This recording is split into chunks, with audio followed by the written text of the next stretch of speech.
talked about when you first started out. I think that your first play was a Mammoth play in Yes. '77. Yeah. That it was the Renaissance of Chicago theater. Yeah. What's it? Is it? Are we still in that? Are we? Absolutely. Okay. I travel a lot, and I do shows in New York, Los Angeles, London. There's just not a more vibrant, exciting, experimental, great place to work or to go to and see theater than in Chicago. Right up. No question. Well, you've worked a number of places. You were in Vegas. I assume Vegas does not equal Chicago in terms of the theater experience. And you've been in Los Angeles. Do you like being in Chicago more than the other places? Oh, I mean, absolutely.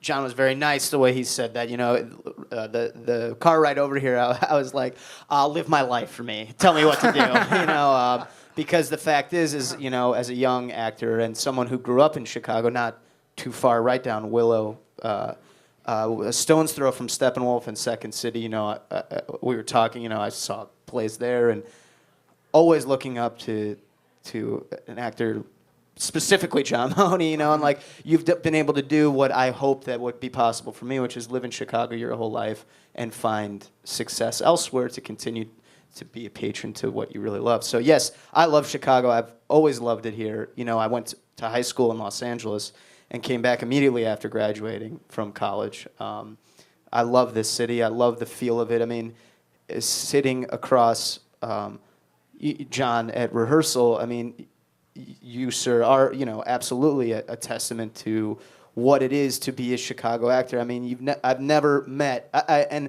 I've met a couple, my father's an actor. I've been on sets and met plenty of people or whatever. I've never met someone who has had such a wealth of success and who can sit there utterly egoless and go through a play with a group of, I mean, it's incredible. And it is really a testament to what a Chicago actor is and his approach to the work and his value of the artistic merit of what he's doing, And so in that way, it is just my pleasure and my honor to be around that. And so I would love, yeah, it's absolutely true, and it would be my dream come true to be able to, yes, to maybe buy a car, I'd love to buy a car. Tell me how to do it. I have no idea. I think if you go into any Toyota dealership right now, Even the credit there, the credit check might kill me. Well, John, you once said you can tell a Chicago actor they don't try to act every semicolon. Right. I love that. Yeah. Can you elaborate on it, though? Well, it's just that, I noticed it when I was doing a play in New York called Orphans, and I was with Gary Sinise directed it, and it was with Terry Kinney and Kevin Anderson and I. And then when an understudy would have to go on, you got sort of the New York version of it. It's just that there are things you can throw away, But it's the difference between like a Chicago actor saying, to be or not to be, that is the question. Whether it's nobler in the mind to suffer the slings and arrows of outrageous fortune or to take arms against a sea of troubles and by opposing end them. And a New York actor, to be or not. That's they won't let the words go. They just won't let the words go. It's like they say, the difference between the English and the Irish. The English hoard their words like a miser, and the Irish spend them like drunks. And that's the way it is almost that I find with the difference in acting styles. We say the words, and the New York actors seem to hate to let go of them, They just. Sorry. We got a few seconds left. Can we briefly talk Frasier? Yeah, of course. My question is, what's it like when you're driving on the expressway and you know, I know you've been recognized for years, and many friends that you have been recognized, but you just see the big Kelsey Grammer head on at 6:30 and 7:30 on the U. Like, do you look at it and just be like, yeah, that's my friend? Yes, Yeah. yeah, it is. I do that with all, people. Sometimes I've had people say, they'll look at, if I'm reading a gossip column or something, or if I'm looking at Variety, why do you waste your time reading that stuff? Because I know most of these people, and they're friends of mine, most of them. But it is.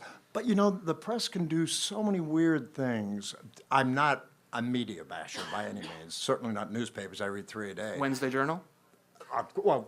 4 on Wednesdays. Yeah. Okay. But it's amazing. Say, for example, one of my dearest friends is John Malkovich. Now, John, to me, is a guy who comes over to my house at Thanksgiving, makes the best gravy I've ever tasted, is fun, bitches when you play cards because he doesn't get enough wild cards. And then I read about this bizarre, scary, weird person, and I'm thinking, that's not him, Yeah. And that's my big complaint. I see, everybody loves to talk about Kelsey's addictions and problems and all this, that, and the other. But what I would like to say is what they don't realize is that Kelsey, for example, and he doesn't care you're talking about it at all. He's the most honest, outgoing person in the world. Never, ever hurt anybody but himself. He was always so kind, so good, so generous, so sweet, so complimentary, so encouraging. That's what made it so hard to see him destroying himself. Mm-hmm. So I do have a little different take on celebrity because I've seen so many of them, and I know that for the most part they are so much better than people give them credit for. Well, I hate to have to end it there, but they've got 3 bands coming. I really appreciate you guys coming. Oh, thank A Life at Northlight Theater, John Mahoney and Rob Belushi.